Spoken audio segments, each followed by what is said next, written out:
Rules సంబంధించిన ఈరోజు ప్రత్యేకించి 316 కౌశిక్ రెడ్డి గారు while house is sitting, a member shall maintain silence when not speaking in the house, shall not obstruct proceedings, hiss or interrupt, or shall avoid making running commentaries when speeches are made in the house. Sir, shall not shout slogans in the house.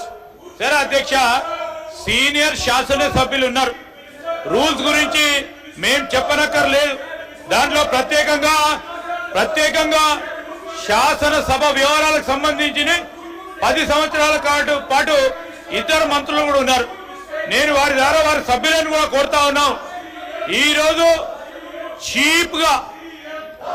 వారి విధంగా cheap గా slogan చేయడం, మరి వారి సభ్యతకు సంబంధించిన అంశం విషయంలో తప్పకుండా ప్రస్తావన చేయాల్సి వస్తుంది అధ్యక్ష.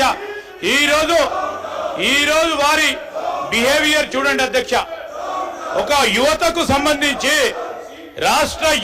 సంబంధించి రాష్ట్రానికి సంబంధించిన నిరుద్యోగులకు సంబంధించిన ఉపాధి కల్పన భాగంలో డిస్కషన్ లో పాల్గొనాలని కోరినప్పటికీ ఈ రాష్ట్ర యువత భవిష్యత్తు ఎటుపోయినా పర్వాలేదు, నిరుద్యోగుల భవిష్యత్తు ఎటుపోయినా పర్వాలేదు, రాజకీయాలే మాకు ముఖ్యమని, ఈ రోజు పార్టీలే మా ముఖ్యమని అనేక సందర్భాల్లో మేము అపీల్ చేస్తున్నప్పటికీ ఈ విధంగా వారి ప్రవర్తన సలిలేదు. ప్రజలందరూ కూడా చూస్తా ఉన్నారు.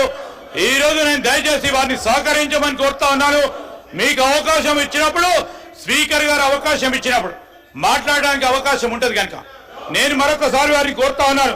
ఎంఐఎం సోదరులు వారు ఆలోచనలు ఇచ్చే ఆలోచన పొద్దున వేసి వచ్చినారు. ఇక్కడ గౌరవనీయులు బీజేపీ ఫ్లోర్ లీడర్ గారు మహేశ్వర్ రెడ్డి గారు ఈ రోజు ఒక మంచి ఆలోచనతో కాంగ్రెస్ బీజేపీ ఐడియాలజికలీ ఈ రోజు సిద్ధాంతపరంగా దూరంగా ఉన్నప్పటికీ రాష్ట్ర భవిష్యత్తు గురించి, రాష్ట్ర యువత భవిష్యత్తు గురించి వారు ఒక బాధ్యతగా వారి ఆలోచనలు చెప్పడం జరిగింది.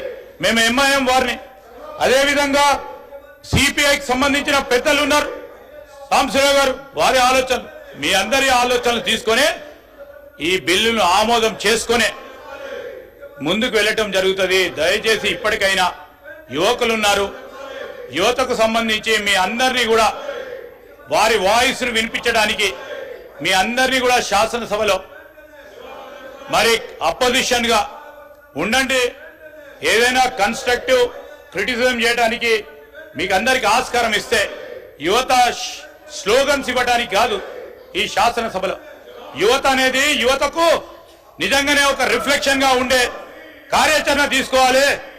ఆ యువతకు సంబంధించి మేము యువకులము, ఆ యువతకు సంబంధించి మా రాష్ట్రానికి సంబంధించిన యువతకు ఒక రిఫ్లెక్షన్ గా ఉండే బదులు స్లోగన్స్ ఇవ్వడానికి ఈ ప్లాట్ఫామ్ కాదు అధ్యక్ష. దయచేసి నా యువ మిత్రులందరినీ కూడా కోరుతా ఉన్నాను. చదువుకున్న వారు ఉన్నారు, రాష్ట్రానికి సంబంధించి మీలాగానే వేల మంది, లక్షల మంది యువత చూస్తా ఉన్న సందర్భంలో వారి భవిష్యత్తు గురించి కూడా ఆలోచన చేయకుండా ఈ విధంగా అంతరాయం చేయడానికి ప్రయత్నం చేస్తా ఉన్న సందర్భాన్ని ఈ రోజు శాసనసభ చరిత్రతో పాటు రాష్ట్రానికి సంబంధించిన యువత కూడా మీరు చేస్తా ఉన్న చేష్టలను గుర్తిస్తా ఉంది.